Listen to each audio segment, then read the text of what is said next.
Welcome back, fight friends, to another edition of the Shutout Podcast. Oh man, he's back for round three. Jake, Is it the round one. three? Round three, yes, Wow. sir. The one, Jake, the one, Peacock. Hey man, you were like number 5, I think, initially. Remember we were in that? Early on, yeah. We were in someone's like studio. Yeah, it's like pretty greasy setup, and then you get inside. I thought it was good. Well, I mean outside, but the Wasn't setup it like was nice. a World of Warcraft like Yeah, some kind of something. thousands and thousands of subscribers. Yeah. Which is a good reason why my friend Mr. Jake Peacock is here. Speaking of thousands of subscribers, how are you, man? I'm all right. I'm doing good. Good. Well, listen, man, we got some stuff to talk about. You had a pretty big trip not long ago, hey? I feel like I'm always on a trip, but the Thailand trip to Japan after that one you're talking about. But speaking of which, you know what's funny is so we set this up last week, and I'm kind of getting organized yesterday, and I'm like, oh yeah, this is tomorrow, and I see you're not even in Canada. I'm like, Jesus, where is this guy? I'm away for the next like 7 weekends. I'm out of the country or. Is that right? The country, the other side of the country, yeah. I had to pop back to England last week for 4 days, visit my grandparents. They're not doing so well. I'm sorry to hear that. Health-wise. And then last weekend we were in Seattle. Or this weekend just gone, I was in Seattle. Then next weekend I'm in North Carolina. Next weekend I'm in Toronto and Ottawa. The following weekend, Vancouver for John Nguyen's fight. The following weekend, I'm in Lloydminster maybe.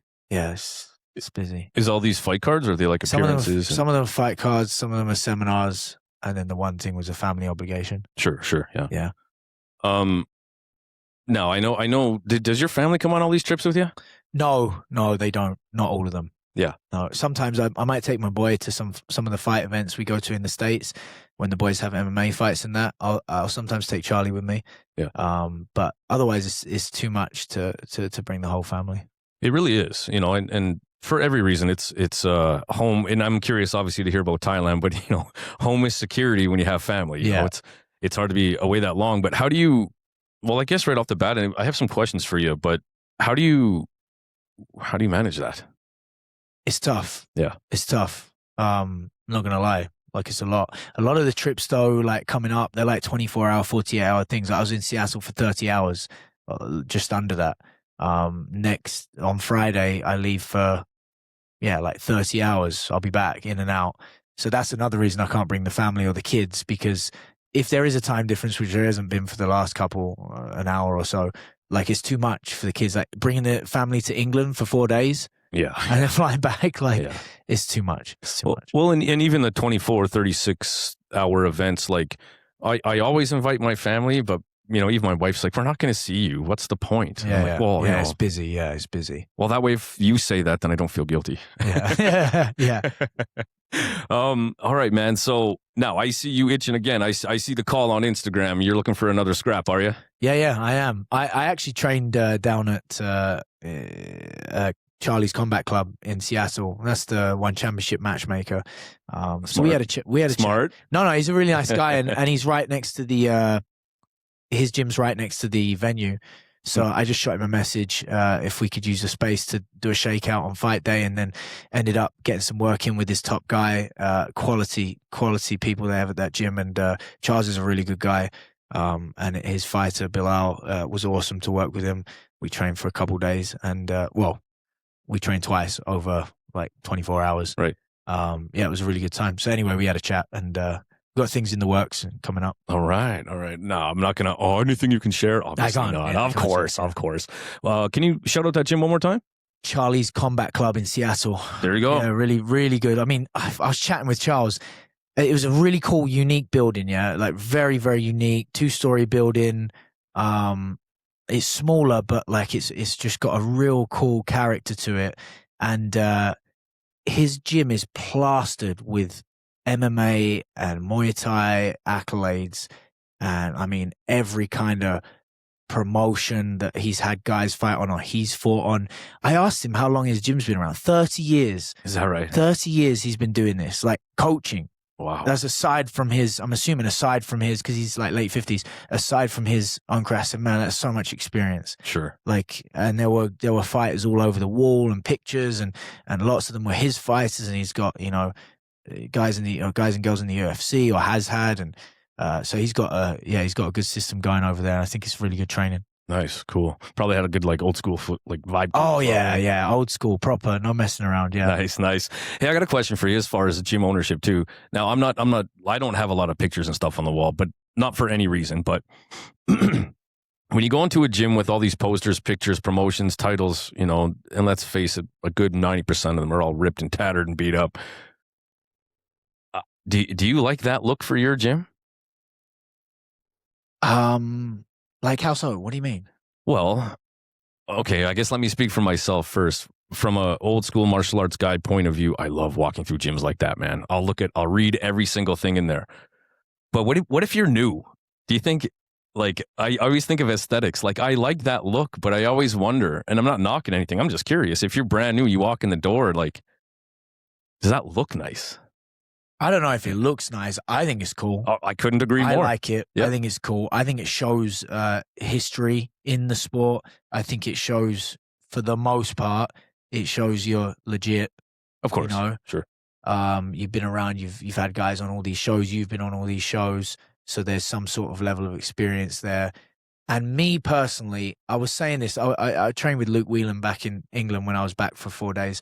And like he just got a new spot and it's got no heating. It's absolutely freezing. Right. Yeah. It's freezing and it's all concrete and, you know, there's a bucket in the middle catching a leak from the ceiling and, you know, right, yeah. it's just got a grimy feel, but I love that. Yeah, I love that. I grew up in England going to English gyms and it's like that. But in North America, everyone wants everything pristine, the mats clean, everything fresh paint, like, sure. You know, expansive changing rooms and if there's not a shower, there's a problem, right? Yeah, sure. You know how many people have had asked if there's a shower and then not end up coming because there's no shower? Like, get over it. Have yourself a bird bath in the sink. Like, what are you here to do? Train or bird bath? You know, you're here to train or what are you here to do? Like, hey, showers are cool. I'd love a shower. We're gonna put one in hopefully soon. But I'm just saying, like, you're here to train. You're here to learn. Yeah. And I like the grimy gyms. You know they're legit. When I train in Vegas, I work with Dewey Cooper at Floyd Mayweather Boxing Club, the highest paid athlete of all time at the time. I don't know if he still is, but the highest paid athlete at the time doesn't put the air conditioning on, and the toilet there is an absolute state. Yes. And the gym's tatty and this, that, and the other. Like, I like the feel. Yep. There needs to be a level of cleanliness and hygiene, obviously. Sure. And we got to clean the mats and things like that. But you don't need a fresh coat of paint every couple of years. And you know, if you don't, I don't know, if you don't keep up with it, like as you look around my gym. No, this is nice. This is nice. I like it. It's got good balance. Yeah, I had to put a fresh coat of paint on about a month ago. I don't disagree. And you know what's funny? I went on this thing called the Vegas Fight Tour when I was in Vegas, and we got to go to old school boxing gym, Randy Couture's gym, Vanderlei Silva's gym, and Mayweather's gym. And we pull up, all right, guys, highest paid athlete. They go through the spiel, and I'm thinking, bro, there's gonna be guys in there fighting like Muhammad Ali, holograph things. And the first thing you walked in was like those plastic white chairs with these chicks watching a soap opera, about 4 of them on a grimy TV, and I had to get past them, and you could tell they weren't happy about it. I'm like, I gotta. It's got to feel that. Gym. Yeah, man. That gym's got to feel. You bet. Everybody had their chin up in the air, and nobody had any facial expression. You could feel it, man. Yo. Sure. Hey, and I mean that's another thing. You want to be a welcoming gym. Doesn't mean you have to be all snooty and that. Sure. To be a legit gym, but you just get a sense. I do. However, like if I go into a gym, I get a sense if it's like a proper gym. You know what I mean? And we've tried to have that balance at Dunamis, where like we're not dirty by any means. We keep the hygiene up. We clean the mats. We clean the pads, all of that stuff. But like, I'm not interested in spending $30,000 on renovating this, that, and the other, and making it look like a spa. Yeah. Yeah. I know. Be careful what I'm saying. Yeah. No, and don't be. It's okay. It's I totally hear what you're saying. And if anything, I do feel that North American martial arts schools have become, I know we all have to be, but certainly sometimes more business than performance. Very much so. Very much so. Yeah, I don't disagree. As I have my my tea tree oil diffusers going over there. There you go. That's what I'm talking about. You won't see that at my gym. I'm just kidding. I see it now. Well, there you go. It's got to smell nice in here. But no, I totally. And I was just curious. Fine balance. Yeah, and And I'm just curious. I see both sides of it as far as posters and stuff, but I'm somebody who likes that stuff. I'm all about that sort of history thing. All right, man. One championship. Now listen, you were itching for a big fight. I seen you on podcasts. You were talking to people, Super Lek and everything, but then you got the call. You got one. Yeah. How are you feeling when you knew, like, okay, man, like, I'm gonna be honest. I thought, like, I'm sure you might be too thinking this way. We all felt this way, I'm sure, but like, finally.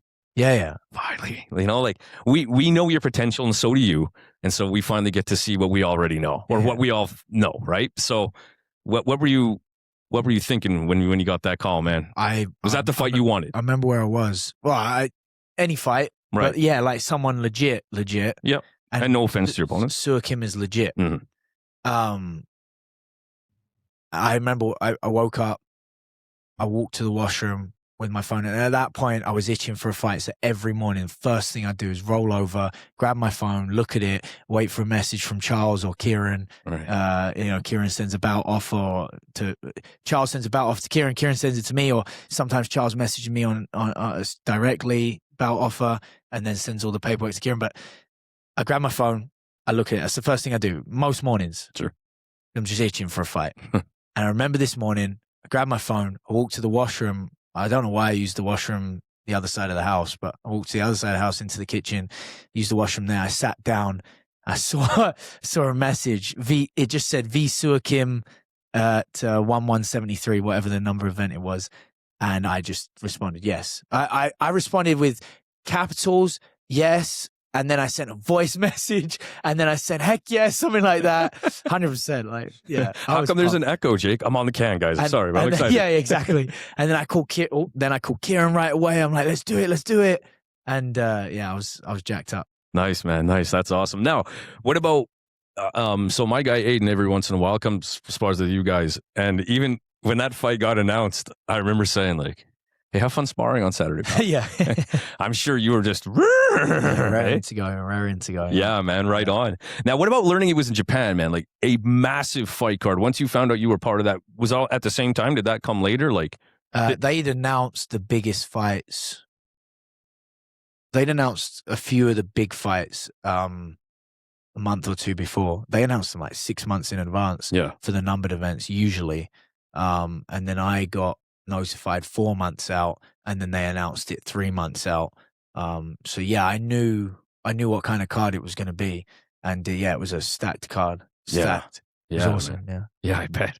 What were before you head to Thailand and all those things? So you got the matchup. You speak to your coaching staff. What are the few things right away that you're like, okay, these are the few things that have to happen for this fight? Well, SuaKim's super durable. Like all of his fights, he shows great durability, very tough, extremely experienced. But you see a massive difference with him back in. He fought on Rise, right? Kickboxing rules. He's fought in the stadiums. Like he's fought everyone. He's fought Super Lek a couple times. I think he's fought Nong O once or twice. Like 2-division Lumpini champ. Yeah, yeah. And so he used to kick a lot. And I remember, funny story, when I had my debut for one, I got linked up with PK Sanchai. And that's where I trained for a couple days, just a couple shakeouts. And I trained with his trainer Wang. Yeah. And I remember warming up, and there was a guy in the ring hitting pads, and he's kicking the pads like flipping crazy, man. He like so hard. And I was like, geez, Louise. And I messed around with Shane. I nudged Shane. I'm like, what division's he in? Hopefully we never fight him. Sorry, a toe stabbed your calf there. Yeah, man. Those things are made of rocks, That's good accuracy. Ow, easy. And funny enough, like that's the guy I fight. And I'm all for it. Like that's wicked. That's a great fight. But anyway, he changed his style. 4-ounce gloves, the KO bonuses, all of that. Yep. Like a lot of Thais have changed their style. And he's more of a boxer now, so he doesn't kick much. Those were my initial thoughts right away from knowing who he is, watching some of his fights. But a whole lot of experience, right? Just changed his style a little bit. But yeah, he's been in there with everyone. He was in there with Tenshin twice as well. Yes. Yeah, wicked fights. Yeah, very tough, very experienced, and yeah, we prepared accordingly. Yeah. Well, and of course, you know, with the podcast, I got a ton of messages. What are your thoughts? Who's going to win? What are your thoughts? And I always came back with the fight SuaKim had before you. I said, if he's going to do that, Jake starches him round one. He planted his feet, tried to lean out of the way, and then counter with a big left hook. Yeah. Like, there's no way you're going to get away with that. And he even said after, yeah, I should probably work on that for my next fight. So I did say, if it's going to go that way and we should be able to tell right away round one, it's going Jake's way. Other than that, I couldn't tell you. Who knows? For every reason. Is the experience going to matter? Is the young, hungry Jake, is that going to matter? And of course, it all matters. But so how about going to Thailand to train? When did was that part of the plan initially? Was that something you're like, hey, man, we should hop on this opportunity? So I had a feeling, I think I got like notified that maybe they're going to put me on the Japan card. But there was no definite. But I said to Krista, hey, let's go to Thailand, long vacation, bring the kids, obviously, and Krista. And if it lines up with a fight, with the Japan fight, awesome. I hadn't signed anything at the time. I hadn't even been told that it's for sure happening. So we booked the trip without knowing about the fight, but with the fight in mind. Okay. So was it hopeful, or was it almost like a bit of a nudge? Like, hey guys, I'm over here. No. Okay, I did tell Kieran, let them know, like, I'm going to be there. So, okay. But it was just like, we're going to go there. We're going to experience Thailand, because I've never been, other than my first fight. Right. I've never trained in Thailand or anything. So that was the plan. Just go down there. And then, you know, a month later, after having booked everything, we got the call and it was official. So then I just lined up like my actual camp down there and stuff, and figured out all those details. Yeah. Okay. Yeah, where did you train? I trained at 8-star Muay Thai when I was in Bangkok. Okay. Very small gym. So how do you line up there? Like how does that fall into place? I contacted Paul from Satra, from Ontario there, and he's got great hookups, great connections, and he just hooked me up there. Oh, cool. It was close to where I was as well. Well, like 20 minutes from where I was, 20-minute bike ride. So he hooked me up there, and then when I was in Koh Samui, Kieran got me hooked up with Robbie Timmers, the Glory Matchmaker, his gym, Super Pro. Yeah. Super Pro. So I trained there with a trainer that they suggested for me. Yeah, and then obviously I flew Shane out, I flew Chris out, and so I had the whole team there. Yeah. I was very curious, bringing your family, and you know how traveling. Well, I'm sure you do. Did anybody get sick? You guys there for like no, that's crazy. Yeah, we were all good. Yeah, no one got sick, no one got stomach issues, nothing. We were all good. Because I'm sure, like every parent, it was just something I thought about. Like, man, like you're trying to train, and like, you know, your kids blowing chunks or doing whatever at both ends. Like, I'm like, man, that's gotta be hard. The travel was a lot. Yeah, traveling with a 4-year-old, a 2-year-old, and a under one. You're a madman, mate. It was mental, and we don't do iPads or anything, right? Sure. So like they're on a 24-hour flights, and there's no iPads, there's no TV, like, and my kids are high maintenance, not high. That's the wrong word. I know what you mean. They're kids, high energy, wild, high energy. Yeah. Like always wanting to do stuff, and like, I mean, Charlie comes to the gym with me, hits the bag for an hour. Sure. While I do my training, he'll hit the bag for an hour straight. Like, well, I wonder where they get that from. Yeah. Setting a good example. Yeah, for sure. So that was a lot. The travel was a lot. Yeah. And then, but it was good when we were out there. When we got settled in Koh Samui, we got into a bit of a rhythm. Yeah. Still a lot. We had my mother-in-law came out as well. She had a little bit of time with us, which was really nice and helpful. So yeah. Cool. What were some of the key highlights for you about training and getting prepped for that? How long were you there for? Like a month? I was in Bangkok for a week, Koh Samui for 4 weeks, Tokyo for 1 week. So that's a good stint, man. It's a six week deal. Yeah. Nice. What were some of the things you took away from training in Thailand that whether were changed or like, hey man, I like that, or? I liked the heat after a while. I did not like the heat to start. Is that really? Yeah. Oh, it's just tough training in that. The first week, first week and a half adjusting to that. I don't think other than my debut there, I've never trained in that kind of heat before. But like, and then properly training like twice a day, training in that heat. Eventually I found it good. Now I keep the gym a lot hotter. When I come back, Me too. my gym's really hot now. Yeah. But before it wasn't. Like I keep it like 19. Yeah. Right. But now I roast it in there. Yeah. Yeah. The closest I ever felt to doing the Van Damme splits was training in Thailand. You know, just so loose in the heat. And it's very uncomfortable. Yeah. It's very uncomfortable. So I brought that back. I want to be uncomfortable when we're training, when I'm training. So now it's a little bit warmer in the gym. Yeah. I like that aspect. But all things considered, it was a great experience, great time. Don't regret doing it. But I'm so blessed here with my setup here. We have a great team. Like our Saturday sparring, for example, we have people from all over the country come down for Saturday sparring for the pros, and it's really something special. And then the training that I do throughout the week with the team and with Chris and Shane is quality. So I don't need to go away again. I will. I've experienced it. Mm-hmm. Maybe I will one day, but I don't need to go away. One thing that I might do is either fly like a really high level sparring partner in, mm-hmm. or I might take a 24, 48 hour trip, go to Vancouver, see Petch or Josh Johns, see that kind of thing. Maybe go to the States, figure out someone in the States to go to, or fly someone in. But just for some really, really good rounds that are going to push me. But other than that, like, I'm really blessed here for sure. Yeah. No, I hear you. What did you have a favorite training partner or sparring partner while you were out there? That's the thing. I didn't really have too great sparring out there, other than when I met up with George Jarvis. George Jarvis met up with me twice. Okay. I went down to Lamai, trained with him.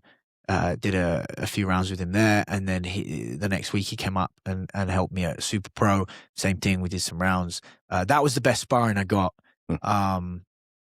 Super Pro was a bit of there were a lot of fighters that it gets some great fighters in there, lots of kickboxers. Mm-hmm. But at the time, everyone had taken a break and they were back in their home countries. It wasn't like a camp for everyone. There were a lot of MMA guys there.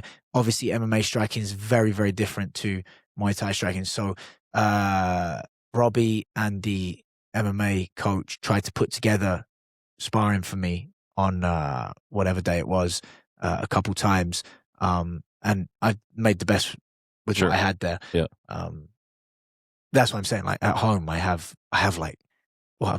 pro sparring, we got maybe between the MMA guys, which have good striking, and the Nak Muays, we have, I don't even know, 35 bodies sometimes, and good rounds. Yeah, nice. Yeah, beauty. Do you ever have to? Oh, sorry, the sparring in Bangkok was good as well. Very good. Yeah, I suppose. Very good, very good. Because I was training with some young Thai guys that had just retired or on their way to retirement, but still young. Choosing to train people instead now, but one guy had fought on one, a year ago, so they were still in the mix and that, and still good. Nice. Great, yeah. How was sparring George Jarvis? How was that? He's pretty big, no? He's a big boy, man. Yeah. He's a big boy. It was good. He's sharp, man. He's sharp. Yeah, he's sharp. Yeah. So I went down there and he was sparring with. He was getting Haggerty ready for the Nabil fight, and actually while I was there, I was stretching when they were doing their first rounds, and that was when he blew his shoulder out. Oh no! And still carried on. Knew something happened. I saw him stretching it out, and then I saw Christian Knowles in between rounds, giving it a stretch. So I thought maybe he had a lingering injury, and then I find out from George the next week. George is he's had to pull out of the fight. No one knows yet. He tore his shoulder. I think George slipped a punch. A right hand and Haggerty missed it, and just tore his whole right side. But he was looking good. Yeah, saw the game plan for the Nabil fight, and I think that's the fight that's happening. I don't know for sure, but that's the fight that's happening in Tokyo, maybe because he signed a fight. But yeah, he was looking real good for that fight. Yeah, man. Oh man, I was so disappointed to hear that. Yeah. So was I, man. I was sad for him. Yeah, it's a big one. Who are you taking? I think Nabil's really good. I think he's really good, and I think he's hard to beat because he's very disciplined. He's very good on the outside, obviously, but he's very good on the inside. Yeah. And he's very dangerous on the mid-range because his elbow's mid-range, whereas our mid-range is boxing. Right. Boxing. Yeah. His mid-range is elbows. Yeah. And his long range is knees. That's right. So his long range is kicks. Yeah. So what are you going to do? You're in the corner. I know the game plan. Like, it was the same thing that, Haggerty was working, would be the same thing that I would do, but easier said than done as well. So I don't know. I think Haggerty's very good, very explosive, very skilled. I think Nabil is very good as well. So I don't really know on that one. Yeah. Toss up for me. Yeah. Whichever way I choose, I'll choose differently in the next hour. But I just like what Nabil's doing. I listen. Initially, I'm like, come on, this is just a tall guy. He just found a little glitch in the matrix. I didn't support him, but then he got good, man.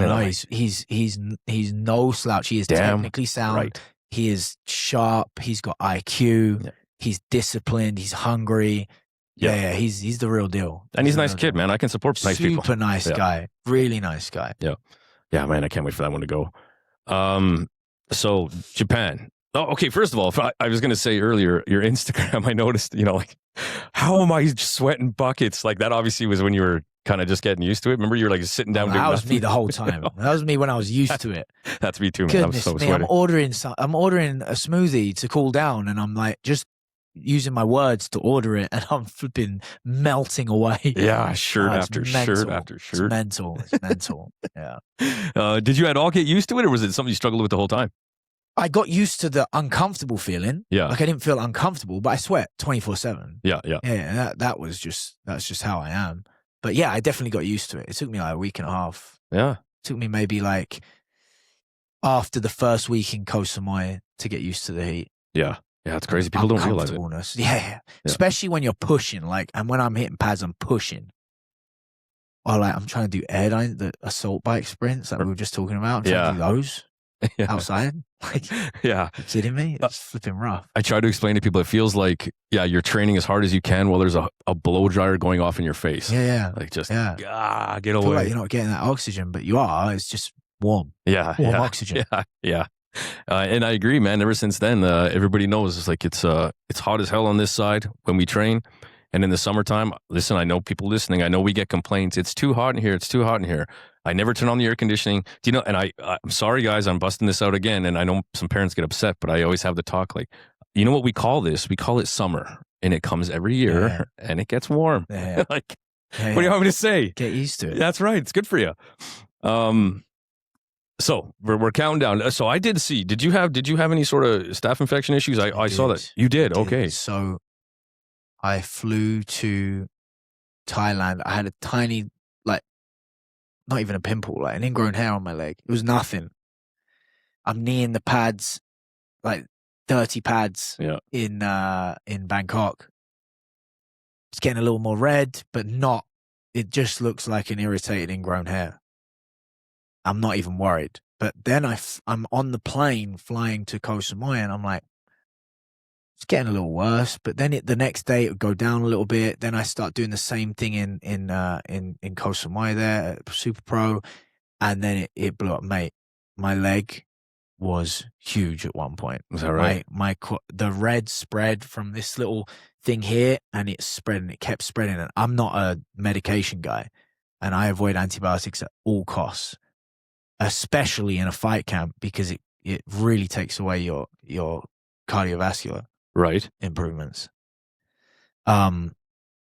So it was spreading every day, and me and my wife were coming up with a whole protocol, and that was a lot. That was a lot of my day was dealing with that.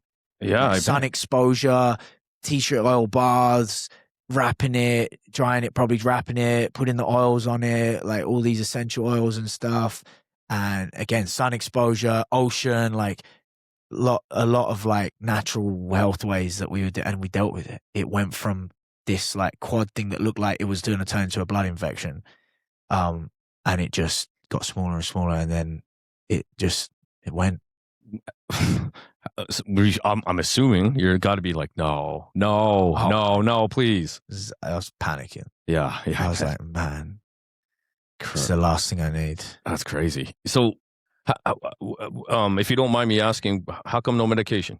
I just avoid. I think medication, doctors, hospitals, all of that, I think is definitely a great thing for emergency situations.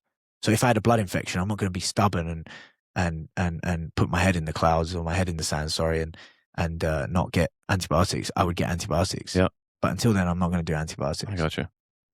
My body, like God designed our bodies to deal with sickness. Sure.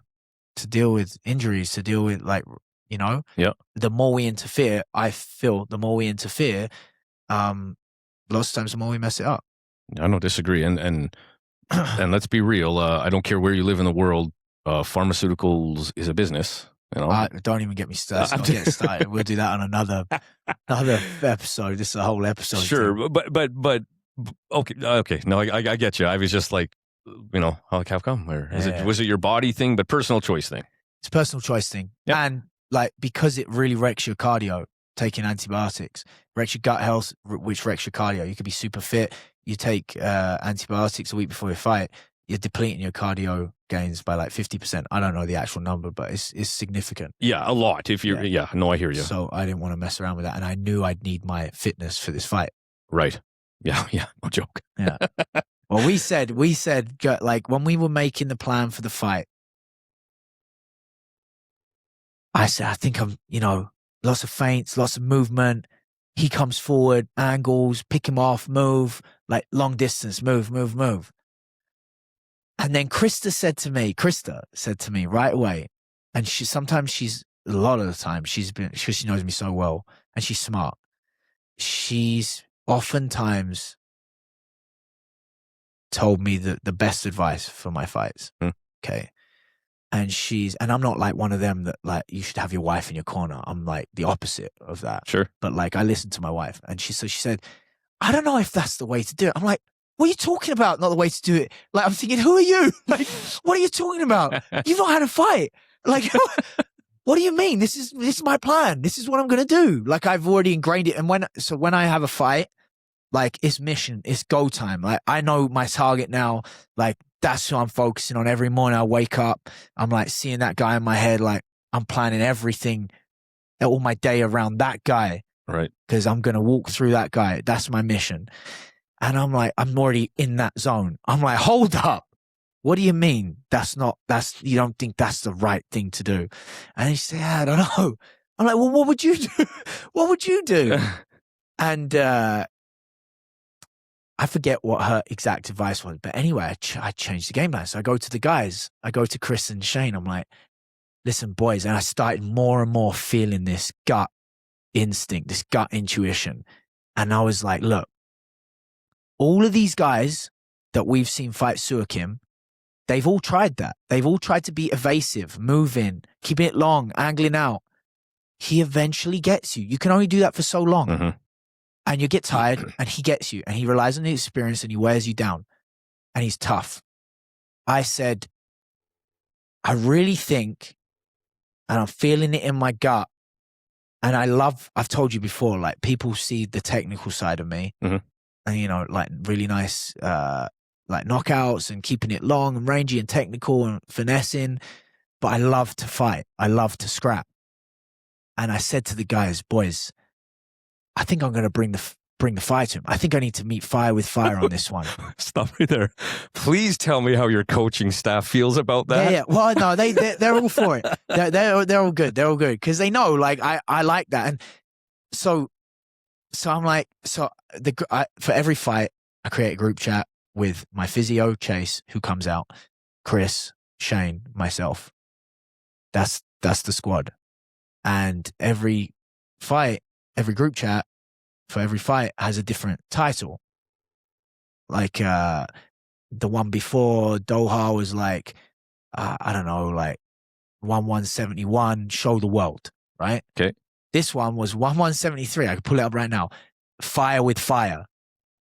Like, that was my mindset. Okay. Then I was like, it was getting better. It's in Tokyo. Well, I grew up in Kyokushin Karate. And Kyokushin Karate is all about spirit. It's all about breaking down the will of your opponent.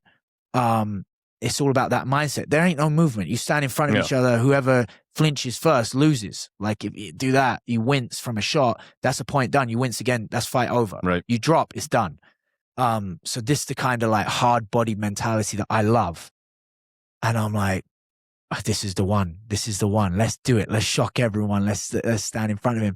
So the game plan was to do a bit of that. It was to be there, be in his face. Yeah, maybe some movement here and there, but then like, let's get in his face. And I remember being in the room with Mitch Chilson the day before the fight, and they're interviewing, asking questions. Like, what's the game plan? I said the same thing. I said, and they even said it on the broadcast, like, everyone runs from him. I'm going to meet him in the middle. I'm going to be in his face. I'm going to let him know he can't bully me. And I mean, we did that. The first round, there's a little bit of movement, feeling out. And then, I met him a couple times. I get the head kick off. I wobble him. I think it's over. I'm like, this could be it. Round one. And I've got the last fight in my head. I'm like thinking like, I could have put Shinji away. I should have put him away. Right. I did get the TKO bonus, but I gotta put this guy away. So I kick him in the head. I see him wobble. I'm like, okay. So I run at him, and I throw some shots, and then an elbow whizzes past my eyebrow, and then I throw a left hand, and that whizzes past his chin. Neither of them land, and we go up against the cage, and he survives a little bit, and I take the first round. The rest of the round is mine.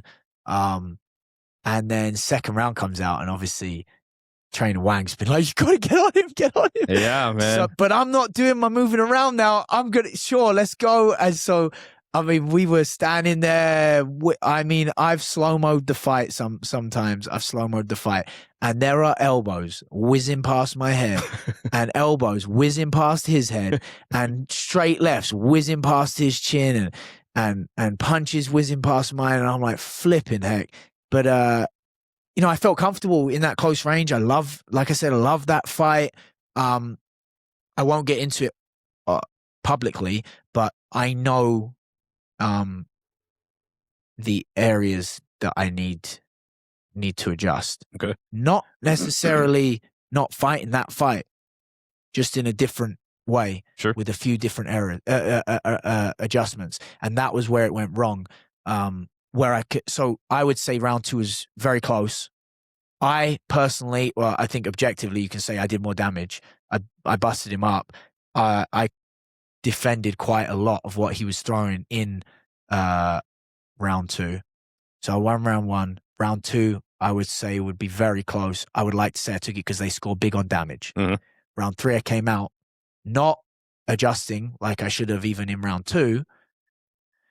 And I launched him with a left hand, and he threw like this. It was a jab / hook, but it was like a piston jab. It caught me clean on the chin, put me down. I got up. They waved it off because they didn't answer it in time. So I know exactly what I need to do to adjust there, and I think it could be a different fight. I've asked for the fight again. I've asked for a rematch. Oh yeah. I'd love to run it back. Who knows if that's something they're considering, or maybe down the road. But yeah, cool. Yeah, it's a great experience, great learning experience. I learned a lot from it, and I'm just as motivated, and it's no issue for me. Yeah, no, for sure. Yeah.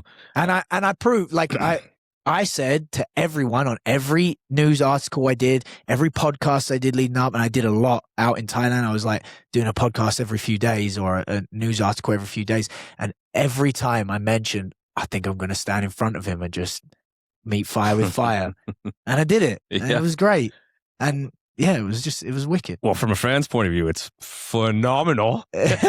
Dude, round two, I mean, I know we're just in February, or when was that fight? That was November. November, yeah. I'm going to have to go back, but when you look at, and I don't mean the sloppy fights, sometimes there were some wild sloppy fights, but when you look at proper technique versus two technicians with aggression, that easily could have been round of the year and one championship. You know, that was round 2 was crazy. Yeah, I'm glad. And, you know, at the end of the day, we're entertainers. Yeah. I got to make money and I want to win. But we're entertainers. And if it was entertaining for people, that's wicked. Yeah. And I'm not looking to, there are a lot of fights, not saying this fight, I actually think it wouldn't work with this, but there are a lot of fights that I could play it really safe. Yep. And I could use my legs and move and disengage and move and use my legs and score and play it like this. Mm-hmm. I don't want to do that. Sure. I don't want to win like that. I want to go out there and I want to scrap. I want to fight. I want to try and go for finishes. I want to put on entertainment for the fans and for my family and for people supporting me. So, and you might have answered this on one of the previous podcasts, but what is it about like a good heavy scrap? Why do you like that? I don't know. I think you've asked me it before. I don't know. I just like to fight. I like breaking down someone's will. I like seeing someone's will, like a strong will. I like seeing that break. I like seeing that fade. It's a bit twisted, really. Well, you know what's funny? Like, so I'm no Jake Peacock. I almost have the abs, but we'll get there. But here's how I think of myself, and it's kind of the opposite, matter of fact. But I think of myself as a pussy. Like if we're sparring, I use fakes and feints because now listen, I'm plenty tough, but I don't like 50-50 odds. Yeah. I want to move and fake you out so you do something dumb so the odds are better in my favor. Yeah. Now, in saying that, I spar like an idiot. I have this thing in my head. There are no steps backwards. I do not like stepping backwards. I want to get into a firefight, not because I'm angry. Yeah. I just like ruffling feathers. Yeah. But I think now that you said that, I think it's for the opposite reasons. I'm trying to test, like I just called myself a pussy. I'm trying to test my own will. I want to know about me. I don't care about you're you. Doing good, I guess. Right? Says the guy who's completely mangled, bro. I'm Mr. Potato Head. And for what? Just to prove to myself? Maybe. But I don't know how to explain it either, but I just, obviously different scenario. I'm just here on my dance floor, but I like roughing it up. It's fun. Yeah, it is fun. Yeah, it's fun. I don't know how to explain it, but obviously the stakes are much more dangerous on that seat over there, sir. But now walk through this fight with me, man. I want to be you. I'm so obsessed with stuff, as in like, in the back. You got this game plan. You're the next fight, or you're coming up. You know it. How are you feeling? What are you thinking? Ready to go. I don't know. It's a long time waiting for a fight, a long camp. Like I knew about the fight in July, August, October, November. Like I knew 4 months out. 4.5 months out, I knew about the fight. 3 months out, it was announced. Like I've known about it for a long time. I've had him in mind for a long time. I've been preparing for a long time. I dragged my family across the world for training camp. It wasn't all sunshine and rainbows. Sure. It's not what people see on the social media all the time. There are challenges with any fight camp, whether you do them at home, whether you do them away. Any fighter will tell you, you can attest to this. There are obstacles you go through people have no idea about. So I just want to fight. By the time fight night comes, I just want to fight. It's a reward by that point. Yeah. And I was built for the big stage. I was built for the bright lights. So I just like getting in there. So I'm in the back room. I'm just locked in, just ready to go. Beating Shane up. Sometimes I feel terrible. Poor fella. He doesn't wear any pads and he just moves around with me, like sometimes with the gloves on, and just lets me use him as a target. And I'm not leveling him, but they just get so, like, he gets sore after a while, man. Like at the end of the camp, I touch him like that on the leg and he's so banged up, he just fold. He didn't care who was watching. He'd just crumple. Like he was such a battering.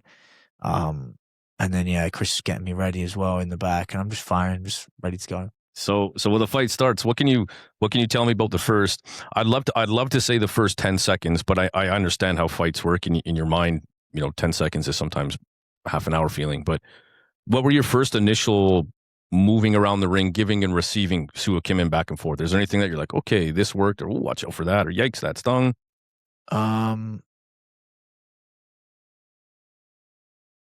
Trying to take myself back there. The first initial thoughts of round one is kind of what I'm thinking or looking for. Things were going in my favor more than I thought they would. Yeah. Like we were working a lot of and this is what I should have gone back to a little bit more. like keeping the leg, distance management like that. And like every time I threw it, it was landing, and it was really controlling the space and allowing me to hit when I want to hit and negate him hitting me. So I think I was a little bit more surprised at that. Yeah. Okay. That happens a lot in fights. I remember talking with Josh Jauncey. I had him out to the house and we did some training. This is like a couple of years ago. And he was fighting. He had a fight with Koprovlensky. Mm-hmm. You know him? Mm-hmm. Sick guy. Yeah, you bet. Great head kicks. Some of the best head kicks in the game. And so quick. And he was preparing all fight long, he said, for these fast head kicks coming out of nowhere. And then after the fight, I forget who won. I think he won. I can't recall. He's like, he didn't throw one of those fast head kicks at me. And then he watches it back and he's like, all of them were fast head kicks, but he was just prepared for it and he saw them coming, right? Right. So you get surprised in fights. You think you build your opponent up to be, or at least I do, and a lot of people I know do. You build them up to be unbeatable, to be the very best, and in a way, you have to. Yes. Obviously, you got to keep your own confidence to a certain degree, of realistic confidence. But I build my opponents up to be the very best fighter on planet Earth, and I don't care if they've had one fight. Not that I'm fighting anyone with one fight anymore, but one fight or 300 fights, they're all the same. Does that help you? I don't know if this is the right word, but does that help you train with maybe a little bit of fear? I don't know if fear is the right word for you, but you know what I mean? Like, because you've built them up, you have no choice but to go balls out every day. You have no choice. Yeah, for sure. It's motivating. Like, I'm not taking any slack days and nothing. Like, obviously, if I need to rest, I'll rest. Like, I train professionally, but I'm not taking anyone for granted, not thinking I'm better than anyone. Like, I'm always going in as the underdog, even if I'm clearly not the underdog. Right. I'm always going in like Abdul, when I fought Abdul in the finals, like on paper, I beat that guy 10 times out of 10. 11 times out of 10, I beat that guy. Obviously, anyone's got a punch chance, but I built him up to be the best. But why do you do that? So that I'm absolutely prepared, and I don't ever think too highly of myself. Like almost like an ego check. Yeah, if you get an ego in this sport, you will get humbled quick, and you won't be able to come back from it because your ego will be too hurt. And I'll cheer if you have ego and you lose. I'm happy. Yeah. It's a great sport. It keeps you honest, and if you approach it the right way, you should go into a fight with a bit of fear. I don't care how good you think you are or how much confidence you have. You're going in there with another man that's trying to knock you out, right? Trying to finish you. Like, if there's not a bit of fear in there, like, you've got a screw loose. Yes. Or you think too highly of yourself and you got a screw loose. Yes. Yeah. You got too big of an ego. Like, I don't know. I build everyone up to be sometimes maybe to my detriment. I build them up too much. I don't know, man. I think there's a balance. To be honest, I train my fighters the same way. I assume whatever team and fighter that we're fighting is better than us, so we got to kick into high gear for the entire time. Absolutely. I just assume it. Absolutely. Yeah. And maybe for the same reason, keep my own ego in check. Now, you land that head kick round one. You see that little bit of stumble. Yeah. I'm assuming like a shark. Obviously, you did. We saw you jump right on him. Yeah. Were you feeling confident that this is it? I got him here round one. So I've said this to you before. Like, when I hurt someone, I don't rush in usually. Right. You've seen it. You've watched many of my fights. You've commentated many of my fights. Like, if I know I've got you, I enjoy that. Like I said, I enjoy breaking you down. So I'll take my time. I feel no need to rush for a finish. Yep. But you got a couple of things. You got a $50,000 bonus on the line. Yeah. And, my debut, I played around with the guy, forgetting that there's a bonus on the line. Yeah. And my last fight, I got the finish, but like, I got it in the third round, and I could have made more of an effort to go for it. Sure. So I clock him in the head, and I'm thinking about all these things 50 at once. G's. I'm thinking about all these things at once. And I think I hear Rick Alty is one of the matchmakers. I think I hear him go, whoa, like that, or go, or something like that. And I come out the gate, man. Like, I ran at that guy. I threw a left hand, and I threw another head kick, which he ate. Yes. And then I had him up against the cage, and I threw an uppercut that almost hit the ceiling of the stadium, and then came down with a right elbow that landed. And Yeah, but again, experience. That's experience. Like, he weathered the storm. Yeah. I should have pushed that stuff aside that was in my head about 50,000 G's, like, and you know, putting him away early and all of that. And I should have, if I stayed a little more composed, maybe I put him away then and there. Pick my shot a little better, take my time. Yeah, but that's all learning. I've got 16 fights now to my name, which is crazy, bro. Like, for real. 3 amateur fights, right? 16 professional fights now. So I've had to learn fast, and I'm still on the job, still learning on the job too. Absolutely, learning all the time. Yeah. I told the guys I had a team meeting. Do you mind if I go off on this? No, I'm worried about your time. I'm having such a good chat. I didn't realize it's already off to 3 o'clock here. Oh, I'm good. Are you good? Yeah, man. Yeah, I don't teach till 5:30. I had a team talk the other day. Where was I going with this? I had a team talk the other day, and I said, especially to the coaches, but the fighters as well, actually, it was mainly to the fighters, but to the coaches too. When you're out and about, you know, on these different shows, sometimes at unified events, you might get Bazooka Joe is in the back, right? Gavin Tucker is in the back sometimes.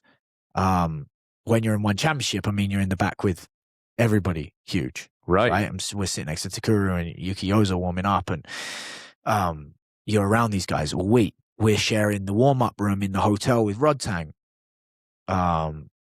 Demetrius Johnson is there training. Like, you're around some of the greatest athletes of all time, greatest fighters of all time. Mm-hmm. I go out of my way. I will sit there and watch one of these guys. Like, I'll watch Rodtang. I'll watch his mentality. I'll watch how he warms up. I'll watch how he trains.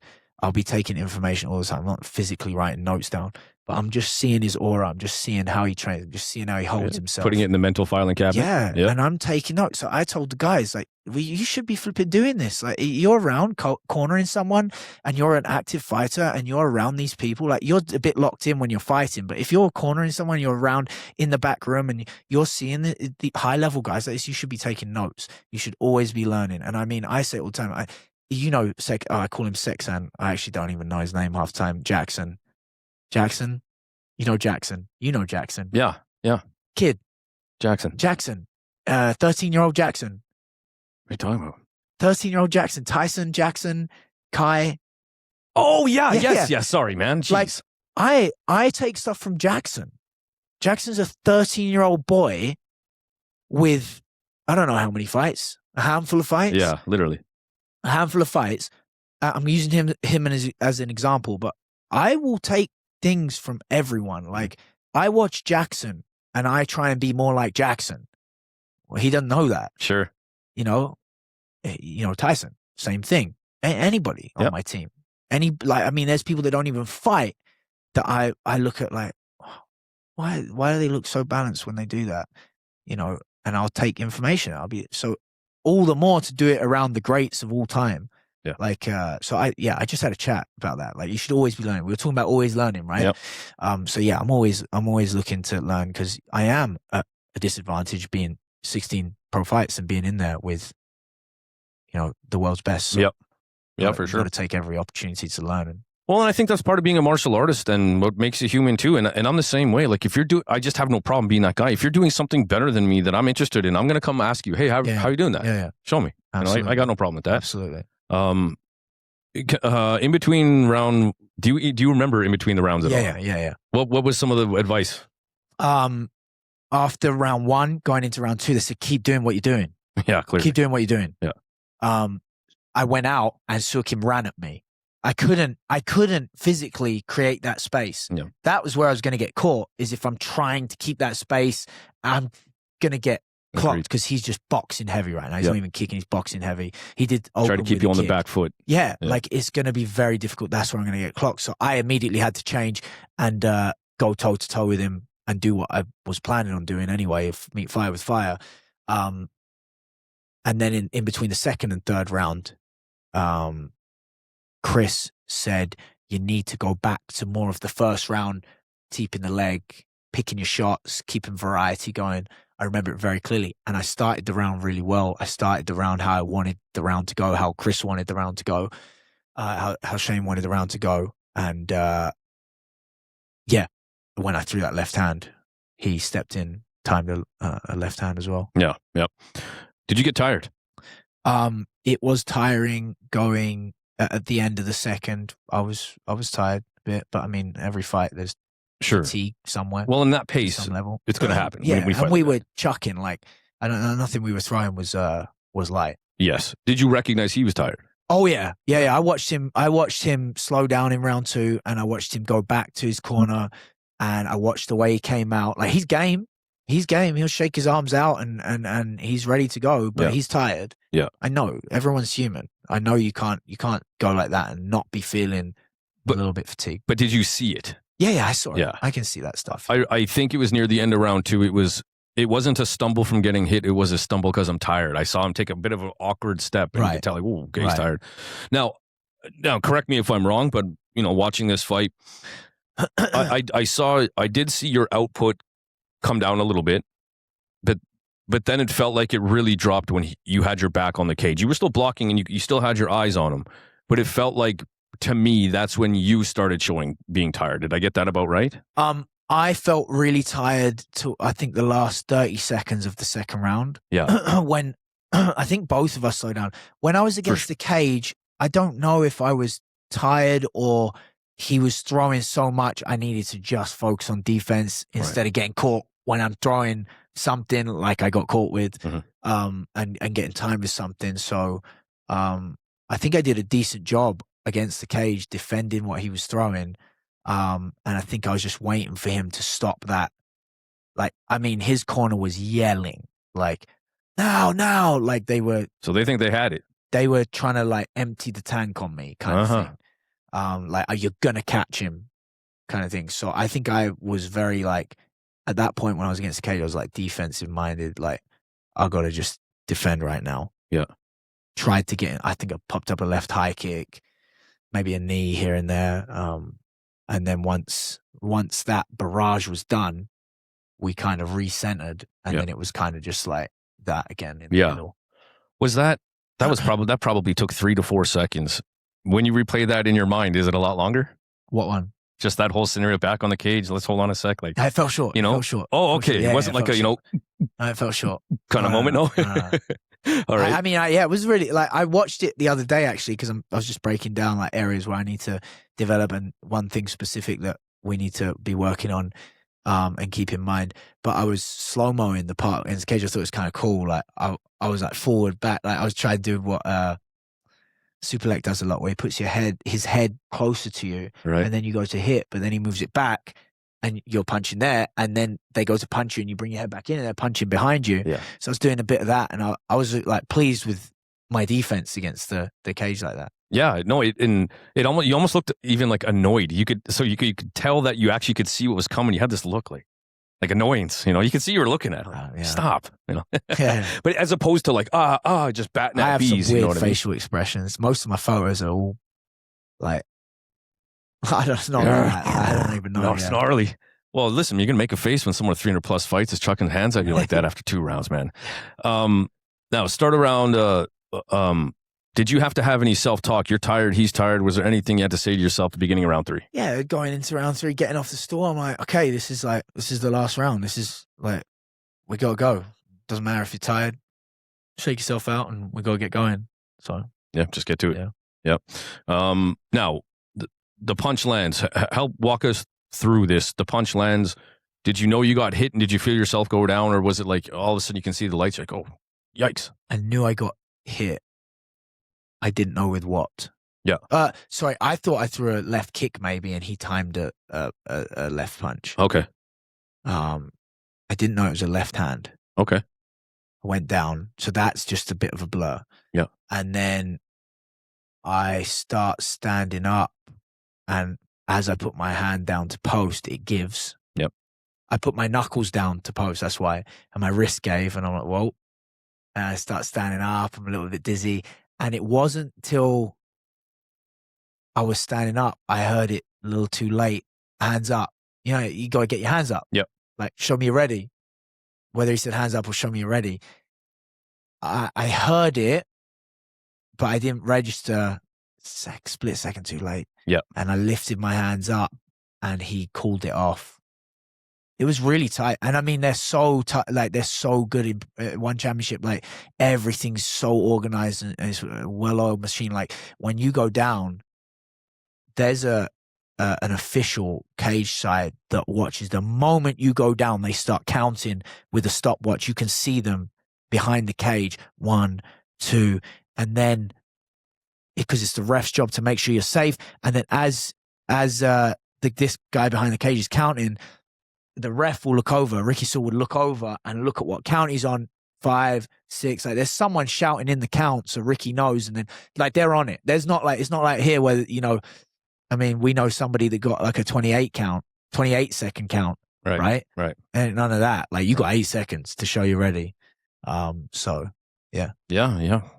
Well-oiled machine, for sure. And I do like that for like. Even, I don't know, this is a stupid argument, I guess, but, UFC, sometimes there's a lot of late stoppages. Like, I don't know. We're not like that. If it needs to be stopped early, then stop. People ask me, or people were saying online, like, early count, if you ask me, and then obviously people were asking me in person, did you think it was early? I don't think so. I don't blame the refs ever. Yeah. I never blame the refs. First off, it's my fault for getting hit, first of all. And secondly, the refs have such a tough job, and they've got so many things to think about, your safety, the fight, like, the rules, everything, like, and they're all legit. Like these guys are legit. They've been doing this a long time. Like, I'm always going to say, I'm ready. Like, of course, even if I'm not ready. Right. And maybe I was not good. Maybe he saw it in my eyes and like my eyes are spinning or whatever. And he's like, no, fight's done. And I'm cool with that. I shouldn't have got hit in the first place. Yeah, I mean, well, and for those, listen, I can always be an armchair quarterback too, but there's no instant replay. They have to make a call right now about your safety right this second. Yeah. That's not easy. No, everyone's watching, the world's watching. And by the way, Ricky Sewell, great ref. Awesome. They're all so good. Yeah. They're just high level. Yeah. Yeah, awesome, man. Obviously deflated. Yeah, that's it. The arms are waved off. You're hoping it doesn't happen, but it happens. Yeah. I mean, so it's over. Grade yourself. If you could, looking back on that. I'm gonna grade myself like mid, like if out of 10, like I'm gonna grade myself like 5 out of 10 because I'm happy. The 5 out of 10 is because I'm happy I did what I said I was gonna do. Yeah. I hate when like people say I'm gonna fight like this, I'm gonna fight like that, and then they go out there and they don't fight like that at all. Even if they win. Right. You go out there and you don't perform how you've trained for 3 months. Like if I have a fighter that does that, I'm like, come on, man. Yeah. That's a waste of time. Yes, I agree. I'm not wasting my time, my family's time, Chris's time, Shane's time, everyone's time to go out there and not do what I was trained to do, what I was training to do. So I'm happy that I went out there. I was a man of my word. I said, I'm going to meet him. I said, I'm going to fight fire with fire. Doesn't matter how scary it is. Doesn't matter if that's his thing that he does to people. I'm going to show him. I don't care. And so I'm happy with that. I was happy with a few exchanges. I'm not happy with after the first high kick, my lack of composure, trying to get the finish. And then I'm not happy with something in particular throughout round 2 and obviously into round 3 that I could have done differently. And that's the big area that I'm working on right now. Sure. Last couple questions, Ben. I'll let you go. Did you find it? You did a pretty good job vlogging your trip, leading up to this fight. Was it a pain in the ass to do that and try to train and fight? No, it was fine. We didn't do too much, to be honest. Okay. Yeah, it's manageable. I enjoy that stuff. It helps me lock in as well. Like, I don't get distracted by that stuff. It's actually like fuel and motivation, and there is an obligation to it as well. Like I said, we're entertainers at this level. We're entertaining people. I've got a lot of people supporting me. Like my whole gym is just phenomenal. And then obviously, fans around the world. I owe people, people like to see that kind of stuff, behind the scenes stuff. Yeah, it puts a person behind the immortal fighter, right? These are real people. Yeah, right? Yeah. And I want people to know my personality. Like a lot of people just like, see the odd post that I don't get too like personal on Instagram, or they just see me fight, right? But like, I'm more than just who I am in the ring. More there's a handsome beast. Handsome beast. Goodness me, not anymore. You seen the size of this head?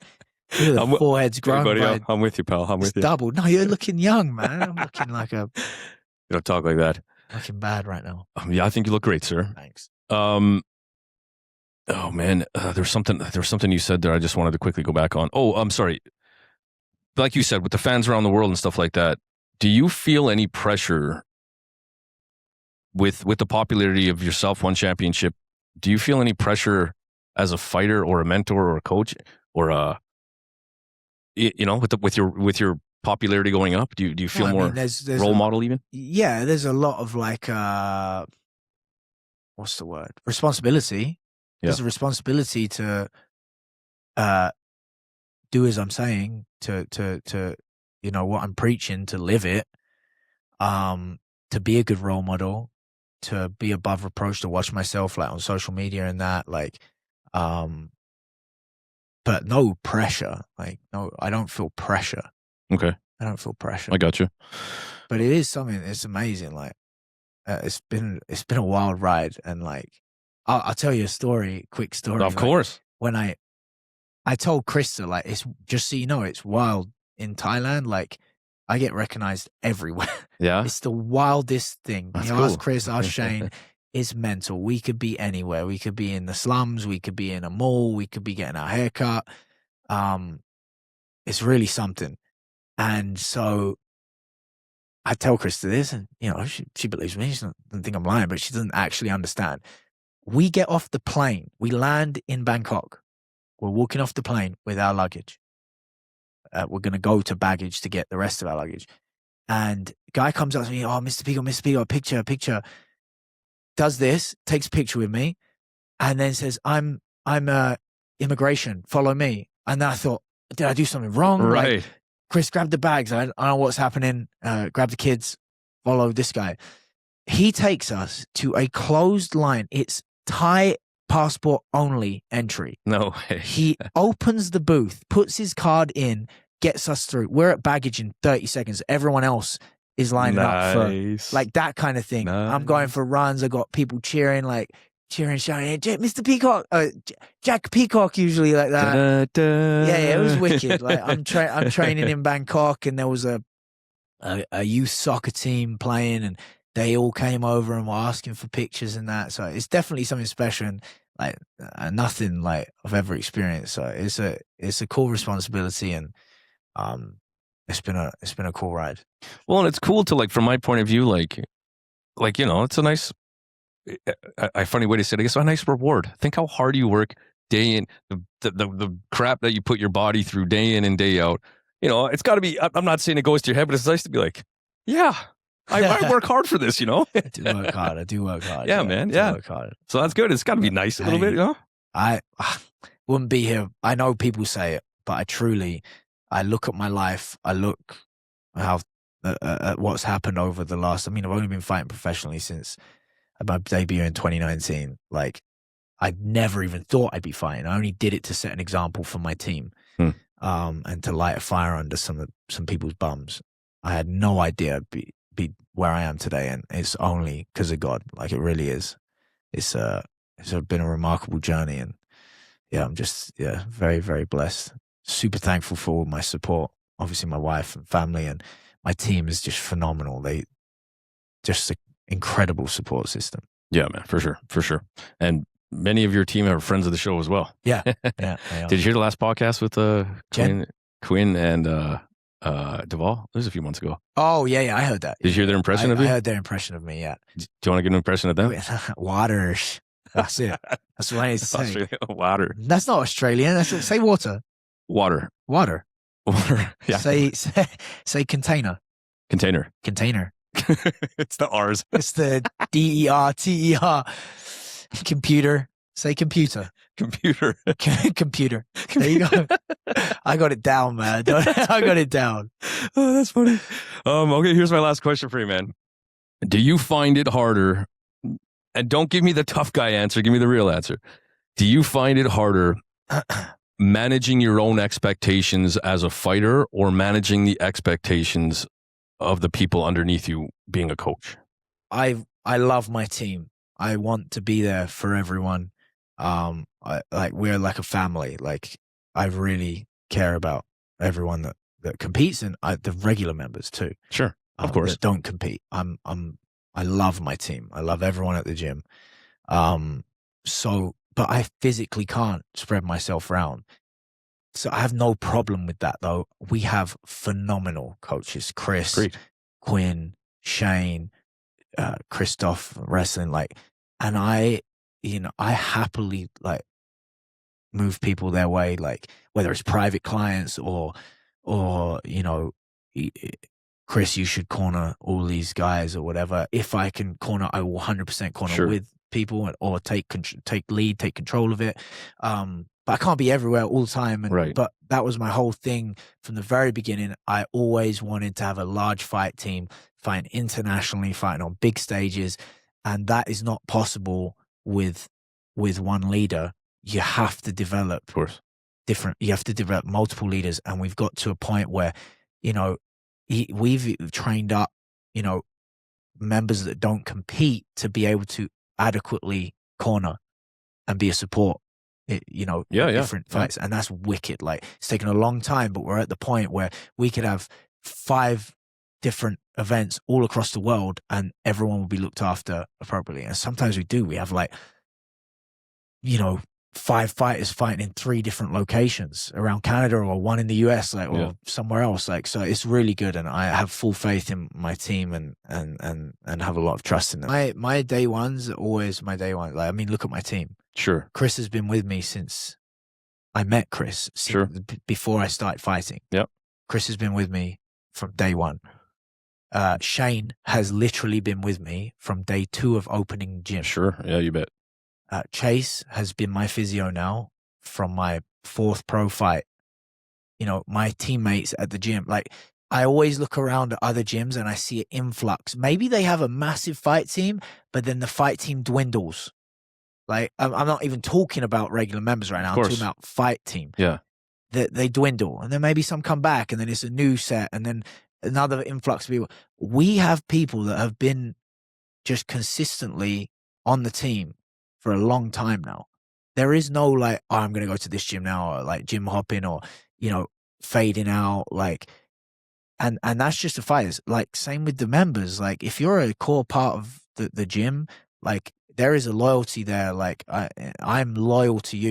You're my day one. I'm not going to put, anything ahead of that. Sure. It's like my family. No woman will ever come before my wife. No kids will come before my kids. I'm a very loyal person, and I admire people that are loyal as well. And that is why I have people like Chris is very loyal. Shane is very loyal. They are good people. You can't buy them. You can't buy people like that. Same with Chase and multiple people on my team. Look at Quinn. Quinn, of course, yeah. Look at Quinn. Yeah. Quinn would do anything for the team. Sure. Anything for me outside of fighting. I could name off the top of my head. I could name 30 people, not even fighters alone. Just members at the gym that are just super loyal people. And so no, there's no pressure, because I don't feel the need to. Obviously I have obligations. I'm sure. Super busy. I have lots of obligations right now, but my team. Well, and, maybe I'll speak for myself, and maybe I make it up, but sometimes you feel like there's a lot of expectation, like we talked about being an octopus, that sometimes you just can't meet, which is unfair. Expectation always goes bad. Always. Don't expect anything. People, if you're listening, don't ever expect it to get anything. That's just going to get you in trouble. But I'm just curious, somebody who fights and has a family and runs a gym that's consistently growing, dude, you have MMA classes, looks like you have cooking class, cross stitch, boxing, clinching, you know what I mean? It's growing, right? It's more. And like you said, that all that stuff doesn't come with less responsibility, only more. And so I'm just curious, man, how many hours a day do you find? How do you get 26? How do you find 26 hours in a day? I know it's busy, but again, it's because of the team that I have that it's doable. And, I prioritize my family always comes first, obviously. Mm-hmm. But it's definitely a lot. Sometimes more than others. Yeah. Well, heavy lies the crown, right? Yeah. Yeah, man. I hear you. I hear you. All right, man. You get one shout out. One shout out on this podcast. Who is it? One shout. No, you One won't. shout out. Yeah, one person only. All right, I'm gonna go with my. You can list off more later, but for now, who gets top? Top What spot. do you mean list off more? Well, later? if you want to give more shout outs, we can, but somebody's got to have the top spot. One shout out at the very least. Then you can. It's always gonna be my wife. Okay. Well, that's not fair because that was probably the last one too. Mrs. Peacock has her own pedestal over here. So you're at the top of the mountain. Who you got next? Give me number 2. Sorry, only one name. I can't. I won't do it. You won't. I won't. I have to list off a bunch of people. Sponsors, like, are you talking about sponsors? Like, no, they're coming next. Okay. Shoot, I gotta remember everyone. Anybody. It could be a student. It could be a guy who runs a sweet, handsome podcast, or Oh man, that's why it's only one. It's hard. I'm gonna shout out my boy Rambo at the gym. Rambo. Please tell me that's his real name. Listen, get this guy on the podcast. Let me tell you something about him. His name's Rambo. It is at the gym. Everyone has a nickname. Okay. Rambo is his now legal name. This guy is hilarious. And I don't even think he means to be, but I think he knows he's funny. Okay. And massive MMA fan. Spars like Alex Pereira. Hands down by his waist, chin sky high. Can't hit him though. Okay. Can't hit him. Well, there you go. Loves his left hook. And so we're seeing this about him. We're like, who's your favorite fighter? He's like, Alex Pereira. He's from Hong Kong. Got an accent. Okay. Thick, heavy. Barely speaks English. He's like Alex Pereira. And then someone saw him driving away from the gym. They pull up behind him at the red light, and his license plate is Chama. Man, when I found that out, I fell over laughing. Like, he's already a character. He's already such a character. Massive character in the gym. And then, yeah, he's got a license plate. Like, you have to meet this guy. You got to bring him on the podcast. So shout out Rambo. Rambo, if you're listening. There you go, Rambo. There you go. And now I'm intrigued, man. I'm going to stop by the gym. Oh, I'm gonna link you up. Okay, man. All right. You up. Look, his Instagram, he'll be at like grandma's 80th birthday with his guard up at the dinner table. No one else is. I'm telling you, man. He's at the top of a mountain with like he has a bunch of women around him all the time. Like he's all these women are around him. He's got his guard up. Like he's got his guard up in every photo. Absolutely living the life. He is just a hardcore MMA fan. Yeah. Trains hard. Great part of the team. So shout out Rambo. Awesome. There you go, Rambo. That's awesome. Shout out the rest, man. Who else you want to shout out to? Obviously, Chris, Shane, Chase, the team that travels with me, but the whole fight team that helps me get ready for fights and gives their bodies to me, like and likewise myself. I back and forth. That sounds a little weird, but we give our health to each other and our body to each other, and we beat on each other. And so shout out to the whole team, but shout out as well to the rest of the members at Dunamis. I mean, the watch parties that they have for me just say it all. Like when I was away, I got videos after the fight of everyone wearing a cowboy hat at National or whatever in West Hills or wherever it was, and it was just an awesome room. And like those are the people that I fight for. Like those are the people that I fight for. The support is just second to none. At the end of the day, win or loss, those people have your back. And you get to know that. You know it. Yeah, they have my back. Yeah. It's a loyal team. It's great. I'm super grateful. We have really special people. Awesome, man. Yeah. Beauty. Sponsors. Let's hear it.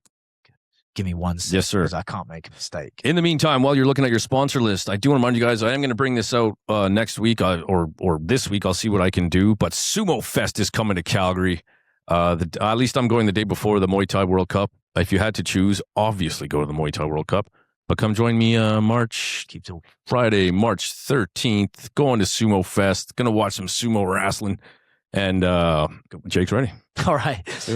Evor Steel, massive support, massive sponsor of mine. Evor Steel, that is changing the game in the steel industry.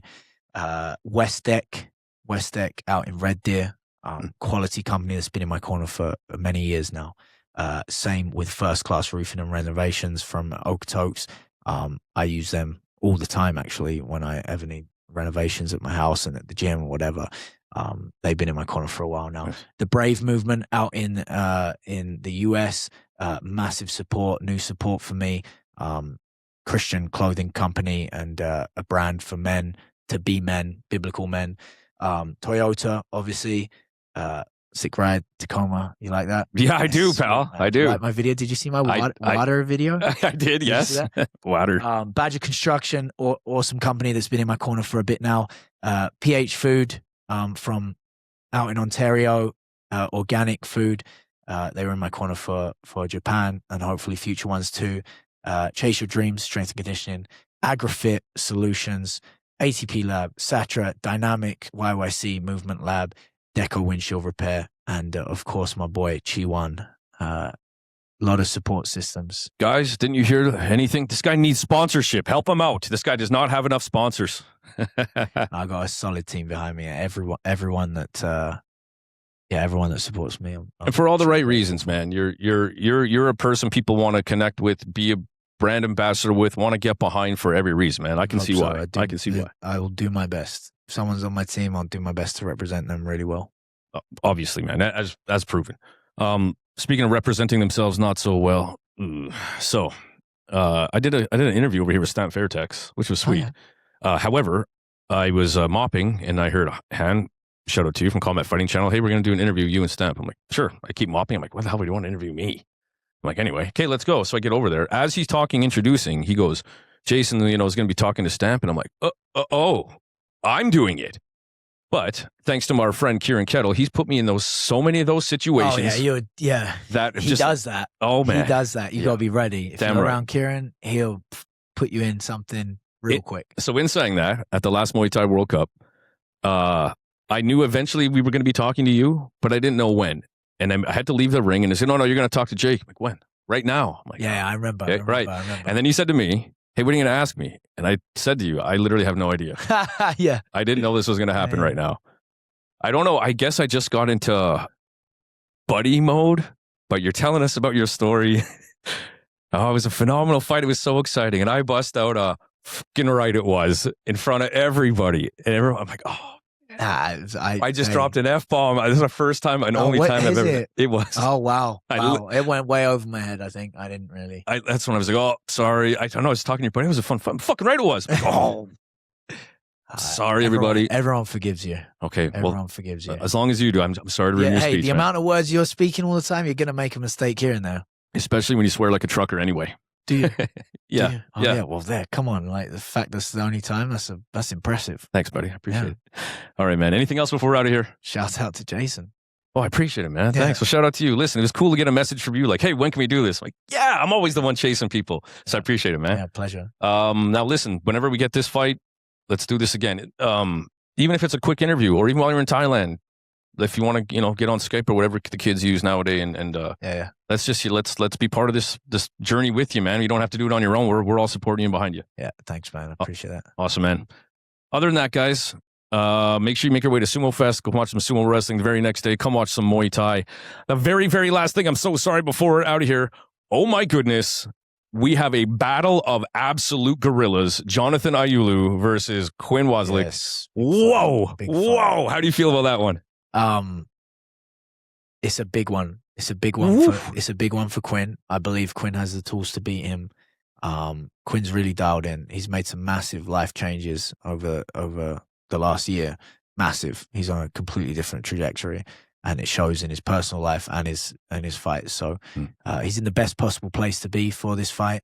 And he's locked in and he's serious about it. So if he does what he needs to do, he'll do well. Been watching both fighters for years. I can't believe I get to commentate. Yeah, and it's an opponent with a lot of experience. Been on major cards. Yep, a lot of time spent K1 as well. So he's no slouch. So Quinn will be ready. Either way, man, bombs away. Yeah. All right, guys. Well, thank you very much for tuning in. Well, I got to get Jake back to whatever it is he's doing, running around being Superman. And we'll catch you in the next one. Peace. Catch you.